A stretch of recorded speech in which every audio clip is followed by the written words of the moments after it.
Yeah, and my recommendation, and the board members can attest to it, is looking at the governing documents and looking at the election materials that I looked at tonight. I answered 3 questions.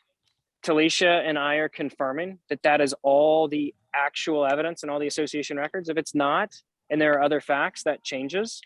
However, my recommendation that I put in larger letters than the rest of the email is, it is this board's obligation to clarify election procedures going into the 2022 election and do it 90 days in advance of the meeting, because there's a lot of gray areas in your documents that are not good. Working with over 1,000 associations and being in 2 current lawsuits where I've been hired, both associations have spent 6 figures in fighting, or close to 6 in one and in 6 in the other, in fighting over who's the board and who's the proper one to be here and who's the proper one to be there. Which my recommendation to the board is they cannot ignore that, and they need to make sure it's very clear and the election is run as close to state administrative procedures and 61B as possible. And they can do that at a board meeting and provide it to everybody so it's very clear. I think that was the easiest, clearest thing that came out of that email.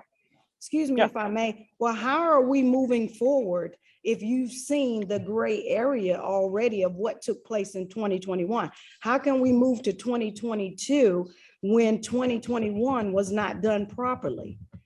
I mean, should I just swallow that and go, okay, then just take it? I mean, is that fair to me? That what took place, the community voted, and they didn't go by what the community voted. So should I just take that?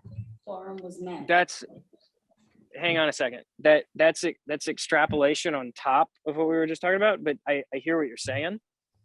Looking at ballots and counting the votes, I've not done. When it comes to counting votes and making sure an election is proper, you can have election monitors. If there's ever a contentious election, I've got a friend in Tallahassee. He comes down, he does it for a couple $100. So that way the board doesn't feel like anybody's favoring anybody else. He does it for the DBPR and the ombudsman.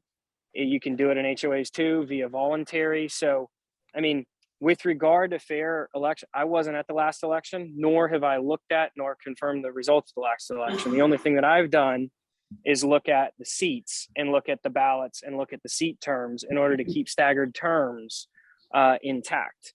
And so when it comes to this election, what I'm telling them to do is make it very clear. Are you going to have the ombudsman? Are you willing to spend $300 or $400 to feel like you have an impartial person from the state coming and doing it, as opposed to doing something else? Are you going to make sure you clarify if you're going to do pre-noms or not in 72306 sub 9? Are you going to make sure that the nomination committee is formed and is following what set of rules and procedures? Are they going to follow 61B? So it's not that it was done improperly.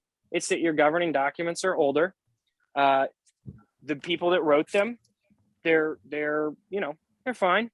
They've been amended once or twice, and it would advise, regardless of outcome, to address them so that anybody who wants to run for the board can, and it's very clear up front, and they don't have to read archaic bylaws that are written in Old English. So that's why my recommendation to them was, look, biggest thing you guys got to do is make sure that the election procedures are clear and fair from the very beginning, and not wait until the night of the election to try to sort all of these things out. It should be in the first mailer what the rules are, and not, hey, we're following the bylaws. Hi, David. I have a comment.